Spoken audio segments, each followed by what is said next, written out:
Good morning, good morning. Welcome to the Keto Mom page. My name is Stephanie, and today I'm going to go over as many Q&A, the most common keto questions that I get asked. So as you're tuning in, where are you tuning in from? And I'm going to give you like a rapid fire of question and answer around the keto low carb lifestyle.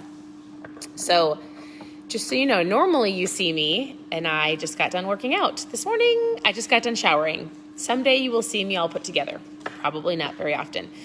So I am a mom. We have 4 daughters. We homeschool, and we've been on this keto low carb journey for almost, me 6 years. It'll be 6 years in June. My husband about 8 or 9 years. And so I would love to know, here's the questions that I have that often get asked. And I have my little cheat sheet right here. It's often around what is the difference between a keto diet and a low carb lifestyle or lazy keto? How do you track your food? What are some good fats that I can eat? What are net carbs and total carbs? Tell me about kids in keto. How much water should I drink? Do I have to work out? And intermittent fasting. Those are the questions. If you have questions as we are chatting, ask the questions down below.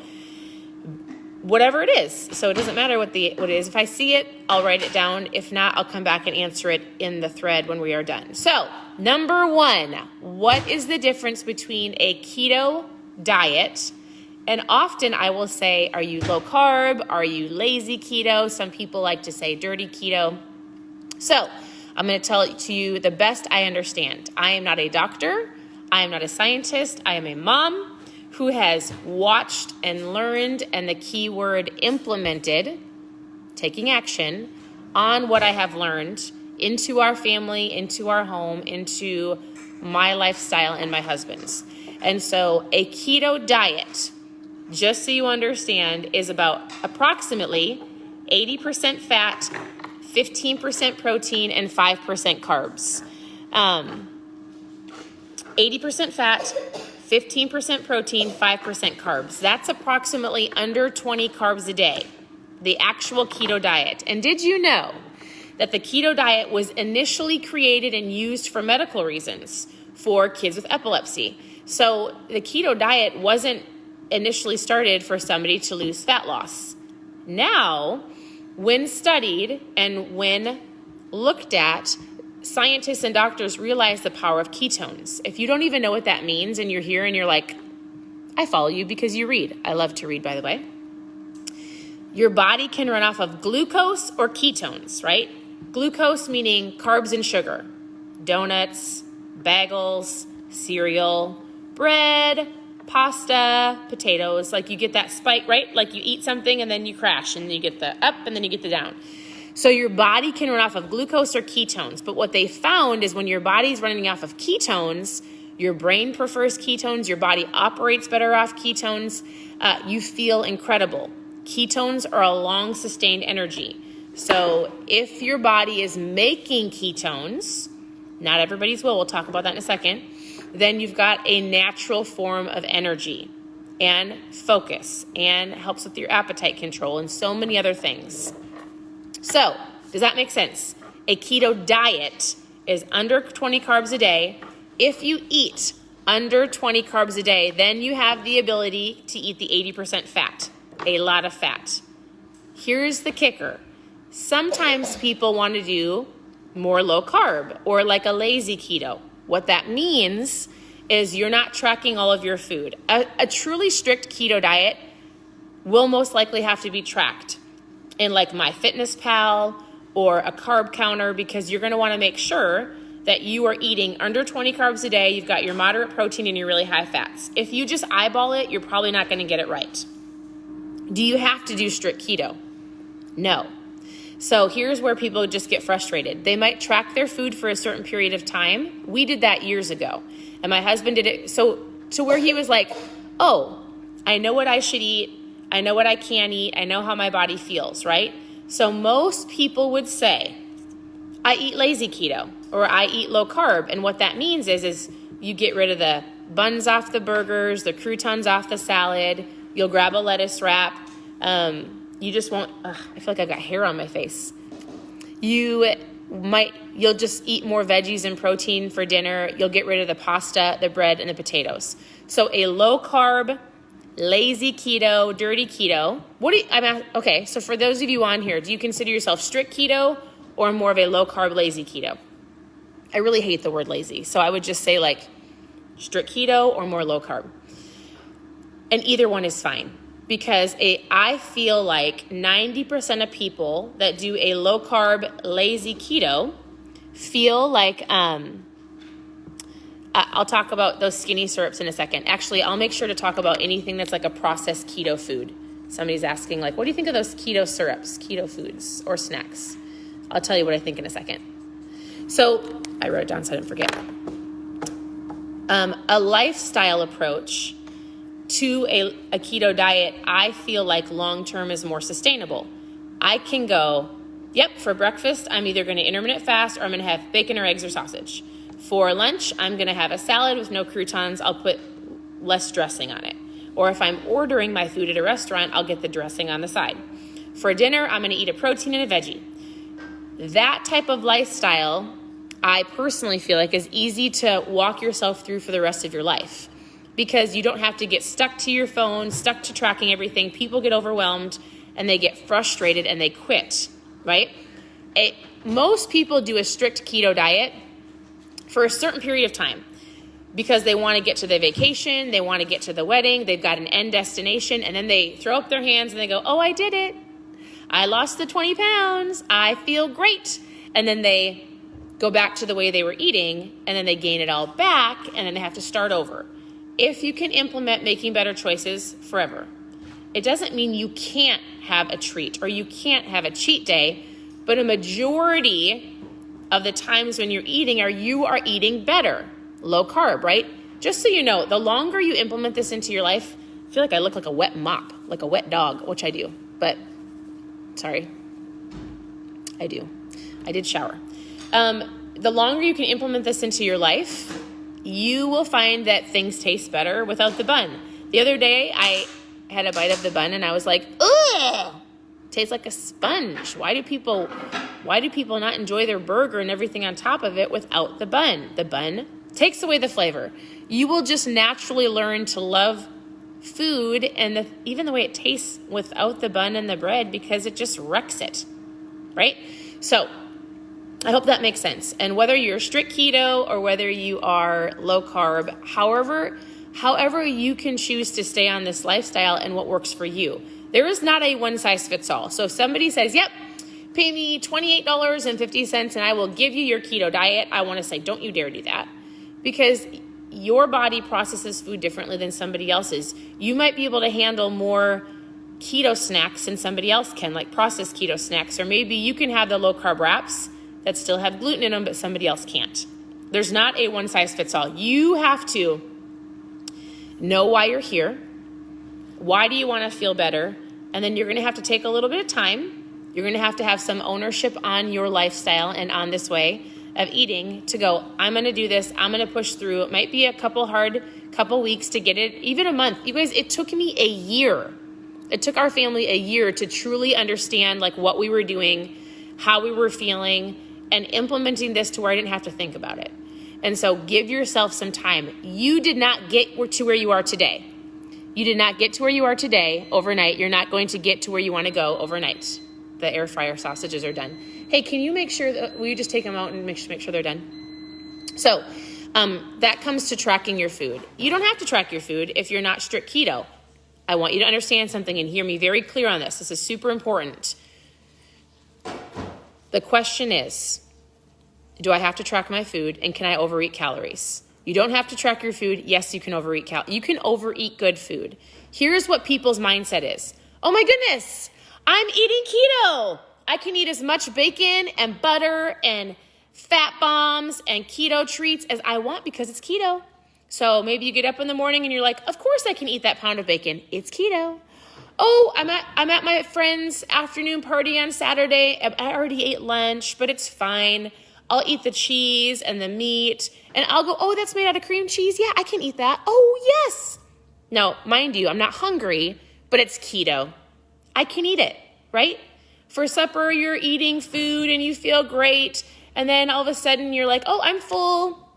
You sit down to watch a movie and then you're like, oh, I can eat those nuts. It's keto. I need something to snack on. I'm kind of bored. It's keto. Have you ever found yourself saying like, it's keto, I can eat it. It's keto, I can eat it. Oh, it's keto. It's bacon. I can eat as much as I want. No, no, and no. A keto diet is not living off of bacon and butter. So people will go, isn't that terrible for you? I'm like, if you're not doing it right, meaning if you're making the excuse of eating any type of keto snacks that you want, as much as you want, and you aren't thinking to yourself, am I hungry? You can overeat good food. Yes, you can. So oftentimes people, I feel like, reach this plateau or they go, oh my goodness, I've been eating this way for weeks and I have not seen the scale move. We'll talk about the scale in a second, but I haven't seen the scale move. And I have to say, well, how much food are you eating? Well, I only eat keto food.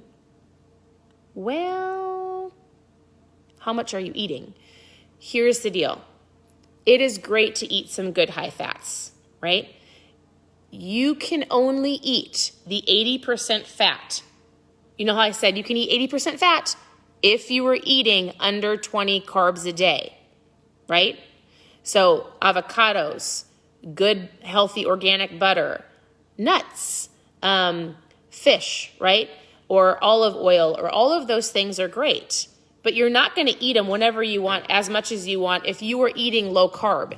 If you're eating, 70, 60, 50 carbs a day, which is considered low carb.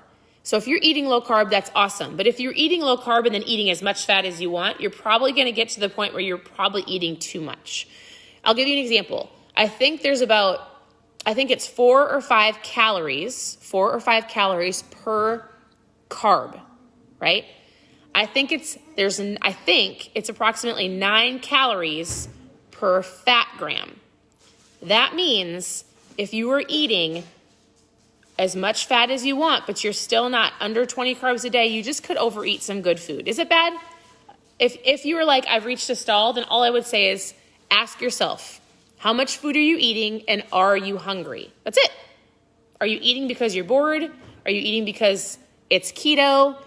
You don't have to just snack to snack. And that is one of the hardest things for people to get into their mindset of like, oh, I really shouldn't be eating if I'm not hungry.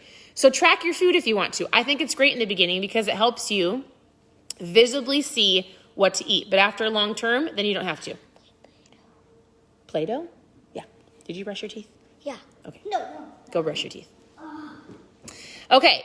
So we talked about fats. We've got the yolk in the eggs. If you were eating lean, anybody used to eat lean? We did that for a while, like chicken, broccoli, and rice. Egg whites, not yolks. So there's some really good fats that you can implement into eating. The reason you want to eat fat, just so you know, is fat keeps you fuller longer. Fat helps with satiety. If you're asking questions, I'll come back and answer those. Yes, so 4 grams. So it's perfect. And if you read through people, I love it when you guys answer questions or you share your thoughts because people can read through and read those. And so it's not just me. It's also you, right? It's not just about me here. So some good fats. The yolks and the eggs, nuts. There's some nuts that are better like almonds are better. I love macadamia nuts. Some people would say, I can't eat peanuts. They cause inflammation. Peanuts almond butter. Avocados are great. I love Kerrygold butter when I add that. So there's things that you can eat. I love fish. I love salmon. So there are things that are good fats, right? We like to eat sardines. Okay, net carbs and total carbs. That was the question on here. Everybody's different, right? Some people go, do I have to do it? Can all of us eat net carbs? It depends. My goal is not fat loss anymore. My goal is actually to build muscle. If my goal is to build muscle and I'm not working on fat loss, I'm going to I could probably eat net carbs and eat more things like a low carb wrap because my goal isn't fat loss. If you came to me or somebody else who's helping you on your keto low carb lifestyle and you have to lose or want to lose 100 pounds or even 50 or 60 or 70, you might be a little bit more strict in the beginning Because if you are counting net carbs, most of the time it just allows people to eat more keto treats, right? So oftentimes, just like I talked about before, it's that excuse of like, it's keto, I can eat it. But if you find yourself eating a whole bunch of keto processed snacks, it might do the same thing and create this stall, right? You don't have to have them because you're hungry. Just because you're craving something doesn't mean you have to go eat a fat bomb. It can help, but try go brushing your teeth. Try removing yourself from that situation and the environment, and you might find that you don't have that snack anymore. Drink some more water. Drink some electrolytes. Like, change your palate. Brushing your teeth is quite incredible. Bring your toothbrush to your office or grab some mouthwash, and you might find that if you're craving something, it immediately changes. And you'll be like, oh, I don't need that piece of chocolate because I'm actually not hungry and I brushed my teeth and now I feel fine. So, but what a net carb is this. I need... well, I don't think you can see it. For example, let's say you have a keto cookie. So flip over the keto cookie, and on the back it would say total carbs. Let's say the total carbs is, do you have another whiteboard? Do you have a whiteboard? Okay. Let's say the total carbs in your keto cookie that you want to eat is 10. But right underneath the carbs, it says fiber 5, and then it has sugar alcohol, which does not spike your insulin, so you can subtract that. So you can take the total carbs of 10, subtract the fiber, which is 5, and let's say the total, let's just say there was 4 sugar alcohols. You could subtract 9, which gives you a 1 net carb. So you take the total carbs and subtract fiber and sugar alcohols, which should not spike your insulin. Some people would say it does. Then you're super, super sensitive, and you know everybody's body's different, right? So in general, a net carb is subtracting fiber and sugar alcohol, and you could count that for your carbs that day. Everybody's a little different. Stress, yes. Okay, we're going to talk about stress and sleep as well. I'm writing your guys as many as I can see. So I hope that makes sense. I usually have a pretty good visual. I'll share it on my stories today about net carbs and total carbs if you are curious. Okay, kids and keto. Often people go, why are your kids eating your foods? I want you to think of this real quick. My kids are not on a diet.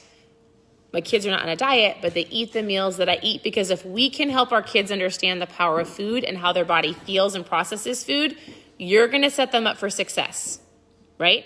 So if you are saying in your home, or you are saying as a mom or a dad, I'm fat, I'm on a diet, I have to eat this. Oh, I have to eat these vegetables. No, I cannot eat that. And you're creating this negative view around food. Your children are going to grow up and probably have to do the same thing that you're doing today as they're adults. If you can teach your kids that you are eating better, we are going to eat healthier as a family, it's important to fuel our body the best that we can, then your kids are not going to have a diet mentality, but they're going to have a healthy mentality. My kids are not on a diet. I don't track their macros. I just buy better foods, right? So if they want a snack, they will eat a pickle or a hard-boiled egg or a cheese stick or a beef stick. They'll eat some of the bars that I eat. I'm not a snacky person, so they don't see me in the kitchen snacking all day. I just don't. If I'm really hungry, I might grab some macadamia nuts, but I even ask my kids, if I see them in the kitchen and I know they just ate lunch an hour ago, I'll say, are you hungry? I want them to understand what that means. And they'll go, no, I'm not hungry. Or I'll say, why don't you drink some water real quick and then come back in a little bit? Or I'll say, hey, go grab a handful of almonds, because almonds to me are an incredible source to get you to that next meal. And I brought this up because I want people to understand something. When you are snacking, it is important that you don't grab the entire bag of almonds or mixed nuts or macadamia nuts, whatever that is, or all those keto treats. Measure them. When you come home from the store, take out your fourth a cup, because that is about the approximation of all of the measurements of any keto snack is about a fourth a cup. Measure it, put it in snack baggies, and grab one. Your kids can do the same thing. My girls know, they just grab the little scooper, throw them in their hands, not to measure because they can't eat more. It's to measure because you don't need to overeat. You don't have to eat until you're full. I think that, I don't know, not everybody on here is probably from the United States, but let's just be real. In the United States, our portions are huge. If you go to a restaurant, you probably have enough for 2 meals, but we feel like we have to eat all of it, right?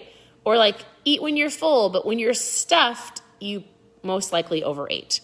And so I hope that's helpful.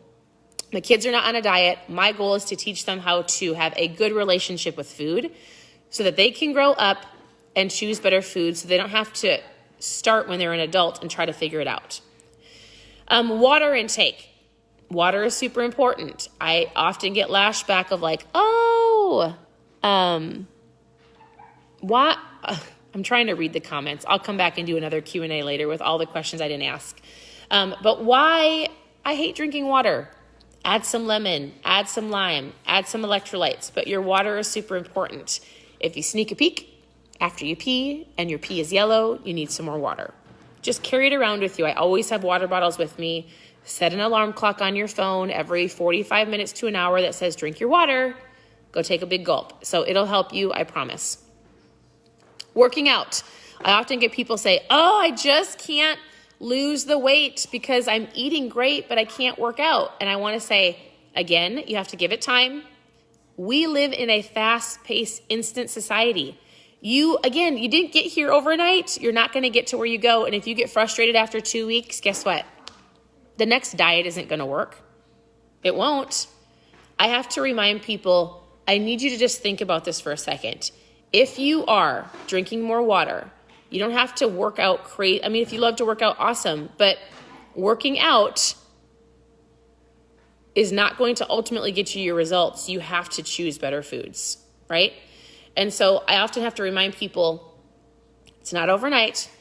And if you just back up for a second when you get frustrated, and if you go, okay, I've been drinking more water, I've been eating less processed junk. If you think about what you've been eating over this last time period, and then I have to remind people and go, how did you used to eat?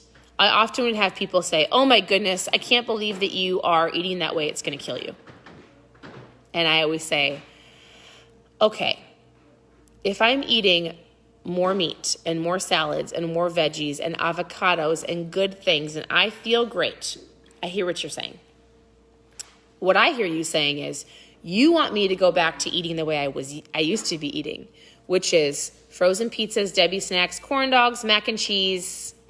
I ate out a lot of Burger King. So what you're telling me is my keto low-carb lifestyle, which is not bacon and butter, what you're telling me is I should go back to eating that way? And when I phrase that to people, they're always like, yeah, it's not right. Okay, this diet is not bacon and butter. This lifestyle is eating better foods. You can even think of it as like a whole food and not overeating. And so working out is great. More importantly, it's what's put in your mouth. If you can go for a walk and move your body, that's awesome. Okay, intermittent fasting. Who intermittent fasts? Is this helpful? I hope it's helpful.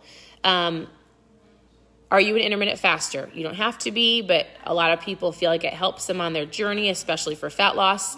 All that means is you stop eating after supper time and you go about 14 to 16 hours the next day, which usually takes you to lunchtime, and then you eat your lunch and your dinner. It's going to help you not overeat. You're not going to consume everything that you felt like you missed during that morning. You're going to eat when you're hungry. You're going to drink more water. It is going to help your body rest. It's going to give you a good, healthy mindset of food. Hope that helps. Eating out. I'm going to be real. I love to go out to eat, but I love people go, oh, it's so hard. You've got to get the mindset of this. There's a good, a better, and a best way to do this lifestyle. The absolute best way to do the lifestyle is for you to control your food, right? So you know what you're making. You're in the kitchen. Maybe you have your own cows. Maybe you are growing your own vegetables. Like, of course, there's always a best way. A better way is to choose, like, which one is better, this or that. You're not going to have the best meat at a restaurant. I understand that. You're not going to be able to control the best dressing.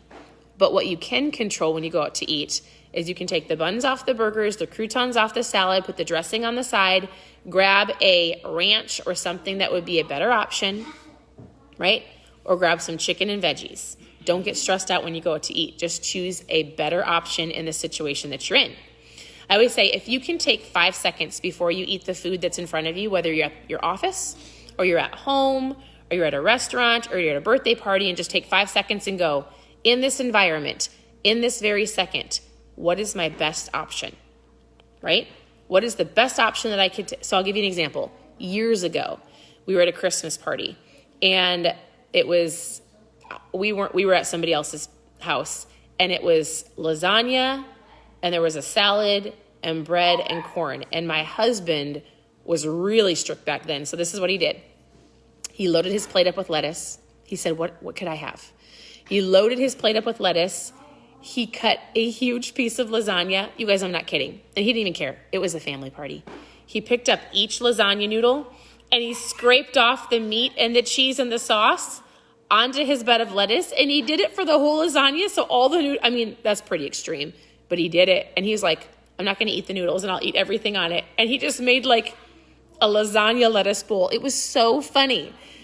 That's a little extreme. But he just went, okay, what am I going to eat? If I go to a party or if I go somewhere, I'm usually in control. I always bring something, and I'm in control of going, at least we have a salad, or at least we have this, and I'll bring something better to eat. Make sense? So here's the deal. Don't get overwhelmed. Don't get stressed out. In the moment, what is the best option that you can eat? Just don't overeat, right? You don't have to eat until you're full, eat until you're satisfied. Somebody brought up a good point. Don't overestimate the power of stress and sleep on your diet lifestyle. If you are stressed to the max, your body knows it, and no matter what you're going to do, it's probably going to hold on to some excess fat. If you are not sleeping well, if you are not resting, same thing. So if you message me and you're doing all of the things right, the question I'm going to say is, are you overeating? Are you super stressed? Those are the questions. And usually people go, yes, and I'm not sleeping well. So I hope that's super helpful. Lastly, I don't know if I touched on this a lot, but it was, can I have the keto snacks? Yes, you can have the keto snacks. Most of the time, for like instance, the low carb wraps, most of the time, the keto packaged snacks, or those skinny syrups, or the low carb wraps, all of those things meet within a macro content, which means you can subtract things, you can get it low carb, but they might have sucralose, or they might have, wheat in it. Are they the best option? Probably not, but are they a better option instead of a Snicker bar? 100%, right? When people get mad at me, which they do, when people get mad at me about eating the low carb wraps, I always have to say, here's the deal. Don't you dare ever judge somebody else and on their low carb journey. Because if you were pointing your fingers at somebody and you were saying, you are not doing it right, and that's not keto, and you're making somebody feel bad for doing the best that they can, you're just going to get them down, and they're just going to go right through the drive-thru and grab that burger because you just told them that the low carb wrap was bad. Don't do it. Don't judge somebody else's journey. You're on your own. They'll figure it out, right?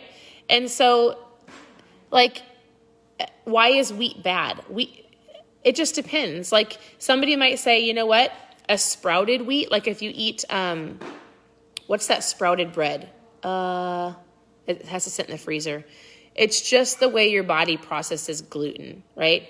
Oftentimes it just holds on to it. So not everybody's like that. You guys, I can eat completely different or the same foods or the amount of food as my husband, and my husband's body will hold on to it and mine won't. So it just depends. Hi, babe. My babe is on the tractor this morning. So I hope that helps. It's not that you can't. It's just figuring out how you feel. I would say pay attention to when you're eating. And if you don't feel good after you eat that low carb wrap, or if you don't feel good after eating that keto snack, then maybe don't eat it again, right? Drink plenty of water. Ezekiel bread, yes. There's a difference between the gluten that sits in like the bread on the shelf or the grains and the stuff that has to be frozen that sprouts if it doesn't, right?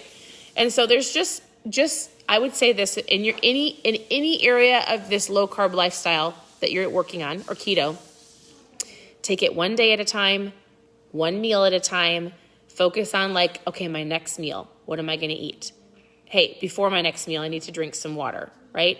And make sure this You guys, I talk about reading all the time on here. It is super powerful because if you are thinking negative thoughts about yourself, or you can't do this, or I'll never get to that weight, or I'm doomed to be doomed, then you are. Join the book club. You are. Because what you think is what you're going to get. What you think is what you're going to speak. Words are power. Your words have the power of life and death. And if you are not going to get this right, then I can tell you all of these things that I'm telling you right now. And if you don't put into action one thing. So here's my question. I just talked to you about the diet versus the lifestyle. We talked about tracking foods, good fats, net carbs, kids, water, working out, intermittent fasting. What is the one thing that you took away from this live? I would love to know. One thing. And what is one thing you can put into action today? Hey, I'm going to give myself 5 seconds before I eat to go, what is my better option? Or, hey, I'm going to remove the buns off my burgers next time I go to the restaurant. Or I'm going to focus on whatever it is, making sure I have an alarm clock set every hour that tells me to drink water. Or I'm going to pick up a book and read to get my mindset right so that I truly believe in myself because I know I can do this. I have to believe in myself. Or I'm going to, what are you going to do? I would love to know what is your one action step you're going to work on towards your goal. We've got one more day left of this month. Do you have goals for next month? I'm hungry. I will preach that all day long. Ask yourself, am I hungry?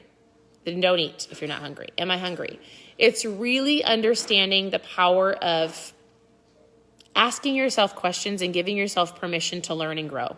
Not overnight, but a process. Like if I were to say, guess what? You might not see or really feel how great you're going to feel for an entire year. Would you stick with it? I hope so. Because if you can give this a year of learning and growing and implementing and taking action, then you'll have the rest of all of your years to feel incredible because you've learned the process of making this a lifestyle and not diving into just a diet and then giving up after you reach the results and then coming back next year to start over. Don't do it. So I hope that was helpful. I will come back on and answer all of the questions that were asked. The chat thread is moving so fast that I can't see it, but I'll come back on and answer those next time. So let me know any questions that you have below. Ask those for sure. I am going to come on later tonight and I'm going to call it Thirsty Thursday. I think every Thursday I'm going to talk about my mom fuel. I'm not going to talk about it on this one because it's getting too long, but I drink ketones every day. Tune in this evening. It'll probably be later at like 9 o'clock. I'll do one. And I'm going to start doing some fun contests on tuning into the lives and different things like that. So I'm going to do just learning about ketones tonight. That's it. So it'll be why I drink ketones, when I started drinking them over 6 years ago, and what they do if you want to know more. If you want to know more about my mom fuel right now, just post a 3 in the comment, and I'll send you some videos to watch. But tune in this evening, and I'd love to share more. Otherwise, follow me on my stories. I share not just keto tips, but you're going to see homeschooling. I love to read anything about our girls. We've got 4 daughters. I just share tips throughout the entire day. So if you ever have questions, private message me. I'd love to help you on your goals. I've got 4 dogs too, clearly. Can you tell that dog to be quiet? Good job. Just put it in the oven. And I'm here to help. So reach out. If you private message me, I will message you back before the end of the day. I promise. Whether you want a foods list, whether you want just to know where to start, whether you just have a question, reach out and ask. Follow me. Instagram, it's Keto Mom Secrets, all one word. Otherwise, the stories should go right here on the page. I am here to help. I hope that was helpful. I would love it if you'd press the share button because sharing is caring. And I hope you have an incredible day. I need to go homeschool my kids. So we'll talk to you soon, and I will do this again very soon. Have a good day, everybody.